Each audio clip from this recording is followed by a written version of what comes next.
नमस्कार, जोहार। मैं याचना जायसवाल, आप देख रहे हैं न्यूज झारखंड। चलिए जानते हैं सुबह से लेकर शाम तक की झारखंड की तमाम बड़ी खबरों को।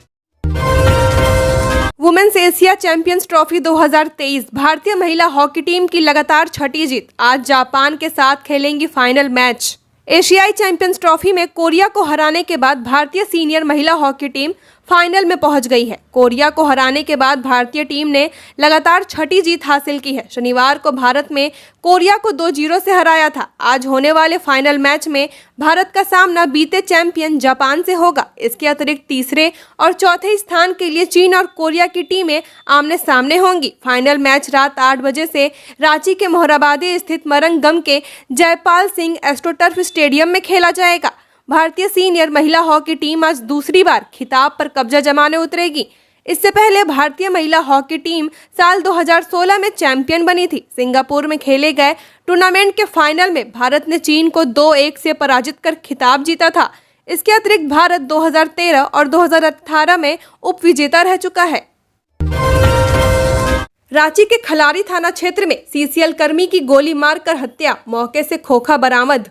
राजधानी रांची के खलारी थाना क्षेत्र में अज्ञात अपराधियों ने एक व्यक्ति की गोली मारकर हत्या कर दी है। मृतक की पहचान रणविजय सिंह के रूप में हुई है। घटना खलारी थाना के दामोदर नदी के किनारे हुई है। मामले की जानकारी मिलते ही घटनास्थल पर पहुंचकर पुलिस जांच में जुट गई है। घटना के कारणों और अपराधियों के बारे में भी पुलिस को अब तक कोई सुराग नहीं मिल पाया है। इस संबंध में खलारी की डीएसपी अंकिता राय ने बताया कि मृतक की पहचान सीसीएल कर्मी के रूप में हुई है और घटना के समय वह अपने ऑफिस जा रहा था। उसी समय अपराधियों ने गोली मारकर उसकी हत्या कर दी। पिपरवार में मृतक माइनिंग सरदार के पद पर कार्यरत था। घटनास्थल से 2 खोखा भी बरामद हुआ है। बोकारो में असामाजिक तत्वों की करतूत, छरछरिया शिव मंदिर की मूर्तियों को किया क्षतिग्रस्त, विरोध में सड़क जाम। बोकारो जिले में शांति और सौहार्द को बिगाड़ने की कोशिश की गई है। असामाजिक तत्वों ने इस कुकृत्य को अंजाम दिया है। मामला ललपनिया थाना क्षेत्र का है, जहां कुछ अपराधी प्रवृत्ति के लोगों ने मंदिर की मूर्तियों को क्षतिग्रस्त कर दिया। घटना से आक्रोशित लोगों ने सड़क जाम कर दिया, दोषियों पर कड़ी कार्रवाई की मांग की है। लोगों में आक्रोश। बता दें कि जिले के गोमिया प्रखंड स्थित ललपनिया थाना क्षेत्र के छरछरिया स्थित प्रसिद्ध शिव मंदिर की 3 मूर्तियों को रविवार सुबह कुछ असामाजिक तत्वों ने क्षतिग्रस्त कर दिया। घटना की जानकारी मिलते ही आसपास के सैकड़ों लोग वहां जमा हो गए और सड़क जाम कर दिया। सभी भगवान की मूर्तियां तोड़ने वालों के खिलाफ सख्त कार्रवाई और गिरफ्तारी की मांग कर रहे हैं। सड़क जाम की सूचना पर स्थानीय पुलिस भी घटनास्थल पर पहुंची और स्थिति को नियंत्रित करने में जुटी है। इस संबंध में गोमिया के पुलिस इंस्पेक्टर महेश सिंह ने बताया कि रविवार सुबह कुछ लोग छरछरिया झरना में नहाने आए थे। इसके बाद उन्होंने वहां स्थापित भगवान की मूर्तियों को हथौड़े से मारकर क्षतिग्रस्त कर दिया।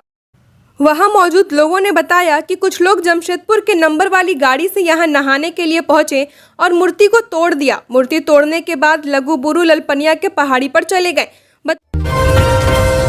छत्तीसगढ़ में 2 दिनों बाद विधानसभा चुनाव, झारखंड के कामगारों को भी मिलेगा अवकाश।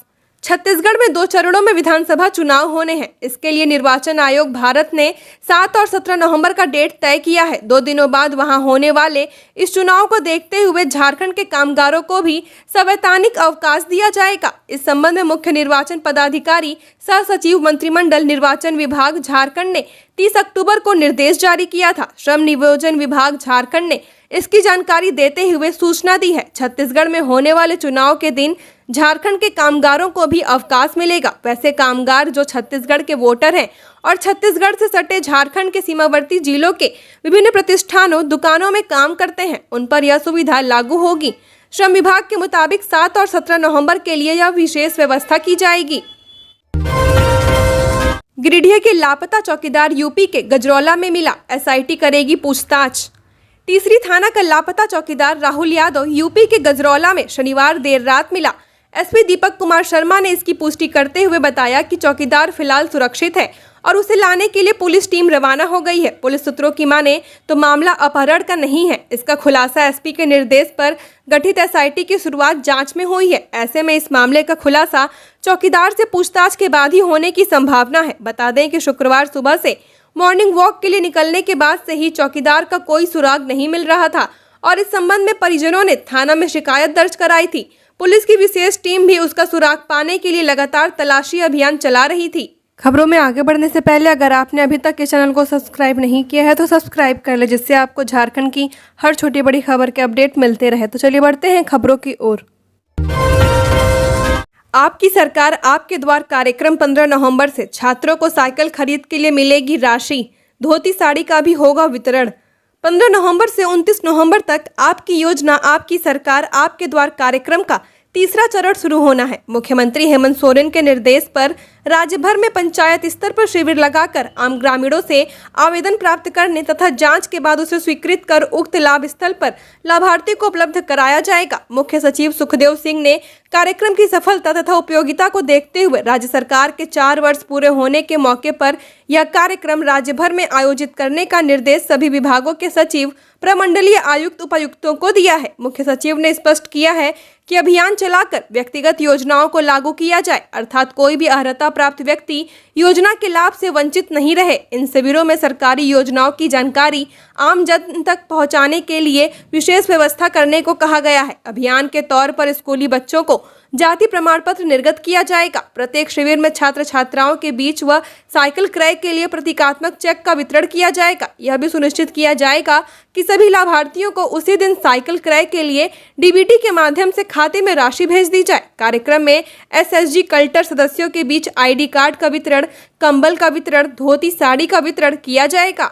खबरों में आगे बढ़ने से पहले अगर आप अभी तक 1,10,000 गिवअवे में रजिस्ट्रेशन नहीं किए हैं तो जल्द से जल्द इसमें रजिस्ट्रेशन कर लिए, क्योंकि रजिस्ट्रेशन का जो लास्ट डेट है वो 9 नवंबर तक ही है। इसके बाद रजिस्ट्रेशन बंद हो जाएगा। 1,000 से ज्यादा लोग इसमें ऑलरेडी पार्टिसिपेट हो चुके हैं, तो आप इसमें चूक न जाएं। और हाँ, ये रजिस्ट्रेशन बिल्कुल फ्री है, इसमें कोई भी पार्टिसिपेट हो सकते हैं। इसमें से किन्हीं 53 लकी विनर को 1,10,000 तक का कैश रिवॉर्ड दिया जाएगा। तो वीडियो के डिस्क्रिप्शन में लिंक है, जहां पर आप क्लिक करके आप इसमें रजिस्ट्रेशन कर सकते हैं। और हाँ, रिजल्ट का जो अनाउंसमेंट है वो धनतेरस के दिन यानी कि 10 नवंबर के दिन किया जाएगा। तो आप लोग इसमें बढ़ चढ़ कर रजिस्ट्रेशन करें और कैश जीतने के लिए तैयार हो जाएं। चलिए हम लोग बढ़ते हैं अपने खबरों की ओर। धन्यवाद। कोयला चोर को पकड़ने ट्रैक पर दौड़ा होमगार्ड जवान, ट्रेन की चपेट में आने से मौत। जमताड़ा चित्रा ईसीएल के जमताड़ा स्थित रेलवे साइडिंग में ड्यूटी के दौरान ट्रेन की चपेट में आने से एक होमगार्ड जवान की मौत हो गई। मृतक की पहचान बिंदा पाथर थाना क्षेत्र के खुंटाबाद गांव के उदित सिंह 50 वर्षीय के रूप में हुई है। घटना रविवार सुबह करीब 5 बजे की है। घटना के बारे में बताया जा रहा है कि होमगार्ड जवान कोयला चोर को पकड़ने के लिए उनके पीछे रेलवे ट्रैक पर दौड़ा था। इसी बीच बाग एक्सप्रेस की चपेट में आने से जवान की मौत हो गई। इधर जमताड़ा थाना की पुलिस ने डाउन रेलवे ट्रैक से होमगार्ड जवान का क्षत विक्षत शव बरामद किया। मतदाता सूची में मृत व्यक्तियों के नाम हटाए जाएंगे। रांची जिला निर्वाचन पदाधिकारी सह उपायुक्त राहुल कुमार सिन्हा ने निर्वाचन कार्य में कर्मियों से अनदेखी नहीं करने की हिदायत दी है। उपायुक्त ने शनिवार को समाहरणालय परिसर के ए ब्लॉक सभागार में आगामी लोकसभा निर्वाचन 2024 के निर्मित मृत मतदाताओं के नाम विलोपन के लिए मृत प्रमाण पत्र निर्गत करने को लेकर बैठक की है। बैठक में उन्होंने कहा कि इसके लिए रिम्स सदर अस्पताल एवं रांची नगर निगम की ओर से पिछले 5 साल में जारी जन्म एवं मृत्यु प्रमाण पत्र का ब्यौरा जिला निर्वाचन कार्यालय को उपलब्ध कराया जाए। ऐसा होने पर मतदाता सूची प्रकाशन से पूर्व सभी मृत व्यक्तियों के नाम विलोपित किए जा सकेंगे। 8वीं बोर्ड के रजिस्ट्रेशन के लिए निजी विद्यालयों से नहीं मांगी गई जानकारी, एसोसिएशन करेगा बैठक। 8वीं बोर्ड परीक्षा 2024 के रजिस्ट्रेशन के लिए जिले के सरकारी विद्यालयों से बच्चों की संख्या के साथ पूरी जानकारी मांगी गई है। इसके लिए डीएसई भूतनाथ रजवार ने 31 नवंबर को निर्देश जारी किया था। शनिवार तक जानकारी जमा करनी थी, लेकिन निजी विद्यालयों को इसकी जानकारी नहीं दिए जाने से झारखंड प्राइवेट स्कूल एसोसिएशन ने नाराजगी जताई है। संगठन के जिला सचिव इरफान खान ने कहा कि निजी विद्यालयों के साथ दोहरी नीति के खिलाफ झारखंड प्राइवेट स्कूल एसोसिएशन जल्द जिला कमेटी की बैठक करेगा। उन्होंने कहा कि सरकारी स्कूलों का कक्षा 8वीं के बच्चों की संख्या गुप्त रूप से ले ली गई है, जबकि निजी विद्यालय से भी यूडाइस कोड ई विद्यावाहिनी भरते हैं, तो उनके बच्चों का कक्षा 8वीं की सूची क्यों नहीं ली गई। इससे निजी विद्यालय की 8वीं कक्षा में पढ़ने वाले हजारों बच्चे का भविष्य अधर में लटक जाएगा। झारखंड राज्य पिछड़ा वर्ग आयोग का गठन 15 नवंबर से पहले होने की संभावना, तैयारी में जुटी सरकार। झारखंड राज्य पिछड़ा वर्ग आयोग का गठन 15 नवंबर के पहले होने की संभावना है। सूत्रों ने बताया कि राज्य सरकार इसकी तैयारी में जुटी है। अगले सप्ताह तक इसके गठन के प्रस्ताव को मंजूरी दे दी जाएगी। सूत्रों ने बताया कि इस बार अध्यक्ष पद झामुमो के किसी नेता को दिया जाएगा जो विधायक नहीं है। पिछली बार विधायक सुदिव्य कुमार सोनू का नाम अध्यक्ष पद के लिए दिया गया था, पर अधिकारियों ने लाभ का पद होने की बात कहकर फाइल लौटा दी थी। अब सरकार इसमें सावधानी बरतते हुए झामुमो के ही किसी वरिष्ठ ओबीसी नेता को अध्यक्ष पद देने पर विचार कर रही है। भारतमाला प्रोजेक्ट 2235 करोड़ में लतरा से रांची के सिटियों तक बनेगा कॉरिडोर, टेंडर जारी। ओडिशा के लिट्टी बेड़ा से झारखंड की रांची के सिटियों तक भारतमाला परियोजना के तहत 6 लेन रोड बनाने के लिए एक और सेक्शन लतरा से सिटियों रांची रिंग रोड तक का टेंडर जारी कर दिया गया है। यह रोड पूरी तरह से एक्सप्रेस फ्री होगा, यानी एक जिला में एक ही एंट्री व निकास होगा। लगभग 46 किलोमीटर लंबे इस रोड को बनाने के लिए NHAI ने निविदा जारी किया है। नेशनल हाईवे 143D में बनने वाला यह रोड पूरी तरह से ग्रीन फील्ड होगा। NHAI के अधिकारियों ने बताया कि इसके निर्माण में लगभग 2235 करोड़ की लागत आएगी, जिसमें सिविल वर्क 1167.97 करोड़ का होगा। शेष राशि भू अर्जन इत्यादि में खर्च की जाएगी। जनवरी माह तक टेंडर निष्पादन की सारी प्रक्रिया पूरी कर ली जाएगी। यह प्रयास किया जाएगा कि जून जुलाई से इस सेक्शन पर काम प्रारंभ किया जा सके। BBMKU में B.Pharma का कोर्स शुरू, आवेदन 9 नवंबर से। विनोद बिहारी महतो कोयलांचल विश्वविद्यालय में पहली बार B.Pharma कोर्स की पढ़ाई शुरू होने जा रही है। इसकी पढ़ाई के लिए विश्वविद्यालय ने बोकारो चांस में Harshita global education academy college को संबद्धता प्रदान की है। इस कोर्स में सत्र 2023 से 27 में नामांकन के लिए 9 नवंबर से आवेदन आमंत्रित किया जा रहा है। छात्र चांसलर पोर्टल के माध्यम से 9 से 19 नवंबर के बीच ऑनलाइन आवेदन दे सकते हैं। इस कोर्स में नामांकन के लिए चयनित छात्रों की सूची 22 नवंबर को जारी कर दी जाएगी। वहीं डॉक्यूमेंट वेरिफिकेशन 23 नवंबर से कॉलेज में किया जाएगा। इसके लिए शनिवार को विश्वविद्यालय प्रशासन ने नोटिफिकेशन जारी कर दिया है। न्याय की मांग को लेकर पूर्व सैनिकों ने दिया धरना। सेना में तैनात जवान की मां की 14 अक्टूबर को अपराधियों ने हत्या कर दी थी। हत्या कर शव को बोरे में भरकर चेक डैम में फेंक दिया गया था। पुलिस की ओर से अब तक अपराधियों की धरपकड़ नहीं की गई है। इसके विरोध में शनिवार को पूर्व सैनिकों ने राजभवन के समक्ष धरना प्रदर्शन किया। इस दौरान राज्यपाल और सीएम से अपराधियों की गिरफ्तारी को लेकर आदेश देने की मांग की गई। गोड्डा जिले के ठाकुर गंगटी थाना क्षेत्र के खरखोदिया में घटना हुई थी। इस मौके पर पूर्व सैनिक बलवीर चौधरी ने कहा कि हत्या की निष्पक्ष जांच होनी चाहिए। जब तक अपराधी की गिरफ्तारी नहीं होती, आंदोलन करते रहेंगे। GSMDC की उदासीन कार्यप्रणाली की वजह से 654 बालूघाट में सिर्फ 22 घाटों की ही हो सकी नीलामी। झारखंड चैम्बर की माइंस एंड मिनरल उप समिति की शनिवार को ही बैठक में सदस्यों ने कहा कि बालूघाटों के आवंटन की प्रक्रिया में GSMDC पूरी तरह विफल रही है। NGT की रोक हटने के बाद भी प्रदेश में बालू आपूर्ति की समस्या बनी हुई है, जिस कारण रियल एस्टेट कारोबार के साथ ही इससे जुड़े व्यापार एवं श्रमिकों की आजीविका प्रभावित हो रही है। सदस्यों ने कहा कि GSMDC की उदासीन कार्यप्रणाली से 654 बालूघाट में से केवल 22 घाटों की नीलामी हो सकी है, जिस कारण विकास के कार्य बाधित हो रहे हैं। वहीं बैठक के दौरान चेंबर अध्यक्ष किशोर मंत्री ने कहा कि इस मामले में विभागीय अधिकारियों से जल्द बातचीत की जाएगी। अफीम की खेती को नष्ट करने को लेकर खुंटी जिला प्रशासन ने कसी कमर। DC लोकेश मिश्रा ने दिए कई निर्देश। नवंबर में अवैध अफीम की पैदावारी के साथ साथ जिला प्रशासन की परेशानियां भी बढ़ जाती हैं। इसी को लेकर DC लोकेश मिश्रा की अध्यक्षता में NCORD की बैठक हुई। पिछले वर्ष की तुलना में इस वर्ष भी जिले के खुंटी, मुरहू और अड़की प्रखंड क्षेत्रों में वृहद पैमाने पर अफीम की खेती की गई। इस बार योजनाबद्ध तरीके से अवैध अफीम की खेती को नष्ट करने का अभियान जिला प्रशासन चलाने जा रहा है। जिले में पहली बार CRPF और पारा मिलिट्री के जवानों को अफीम की खेती नष्ट करने के अभियान में लगाया जाएगा। जिले के लिए अभिशाप बने अवैध अफीम की खेती को रोकना जिला प्रशासन के लिए चुनौती है। प्रशासन हर साल हजारों एकड़ अफीम की फसलों को नष्ट करते आ रहा है। इसके बावजूद माफिया खेती का दायरा बढ़ाते जा रहे हैं। इस वर्ष जिला प्रशासन ने अफीम की खेती को बढ़ने से पहले विनष्ट करने का प्लान बनाया है। DC ने जिले के प्रशासनिक अधिकारियों समेत वन विभाग व SP को निर्देश भी दिया है कि सूचना संकलन कर अपने स्तर से खेतों को नष्ट करें। इस अभियान में CRPF और पारा मिलिट्री के जवान भी शामिल होंगे। खेत में जनप्रतिनिधि कांग्रेस विधायक दीपिका पांडे सिंह ने किसानों के साथ धान की कुटाई की, महिलाओं में खुशी की लहर। कांग्रेस विधायक दीपिका पांडे सिंह अपने नेता राहुल गांधी के नक्शे कदम पर चल रही हैं। इसका उदाहरण तब देखने को मिला जब वो अपने ससुराल मेहरमा थाना क्षेत्र के खिरौंदी में धन कटनी में लगे मजदूरों के साथ काम करती नजर आई। इस दौरान उन्होंने न केवल धान की कटाई की बल्कि अपने हाथों से धान की फसल डंगाई पीट कर निकालने का काम भी बखूबी किया। वैसे तो अभी हर तरफ खेतों में फसल की कटाई चल रही है, ऐसे में अपने में जनप्रतिनिधि को खेतों में साथ काम करता देख महिला मजदूर में खुशी की लहर देखी गई। मोहनपुर में टोटो चालक से लूट के मामले में पुलिस ने 4 नाबालिग समेत 6 लोगों को दबोचा, दी अहम जानकारी।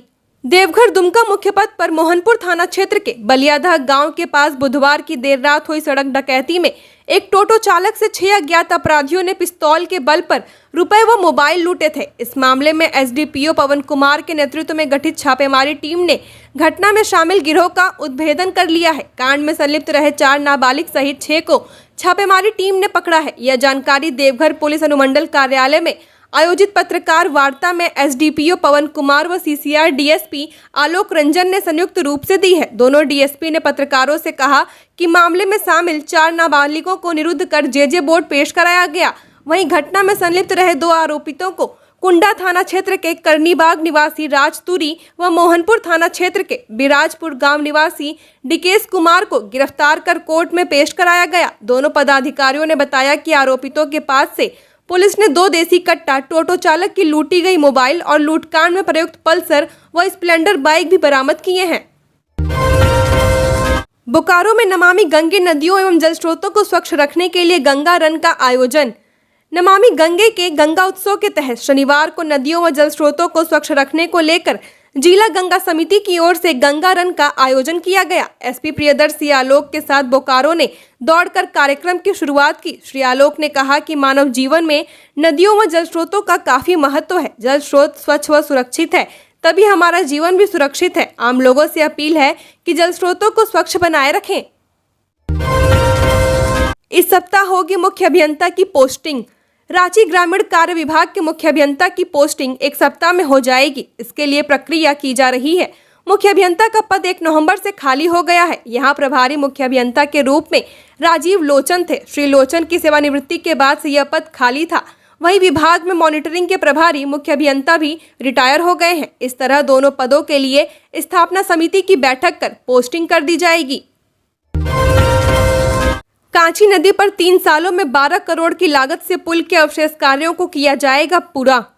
निर्माण विभाग झारखंड कांची नदी पर उच्च स्तरीय पुल के अवशेष कार्यों को पूरा करवाएगा। इसके लिए विभाग पथ प्रमंडल रांची ग्रामीण ने टेंडर भी जारी कर दिया है। इसके मुताबिक सोनाहातू मिलन चौक पथ पर के 3-4 किलोमीटर में कांची नदी पर उच्च स्तरीय पुल निर्माण कार्य, पहुंच पथ सहित अवशेष कार्य पूरा कराया जाना है। इसके लिए प्राकृतिक राशि 11,87,82,500 रुपया तय है। इस काम को अगले 3 सालों के अंदर पूरा करना है। इससे संबंधित जानकारी वेबसाइट www.jharkhandtenders.gov.in पर 11 नवंबर से मिलेगी। 1 दिसंबर तक निविदा के लिए आवेदन कर सकते हैं।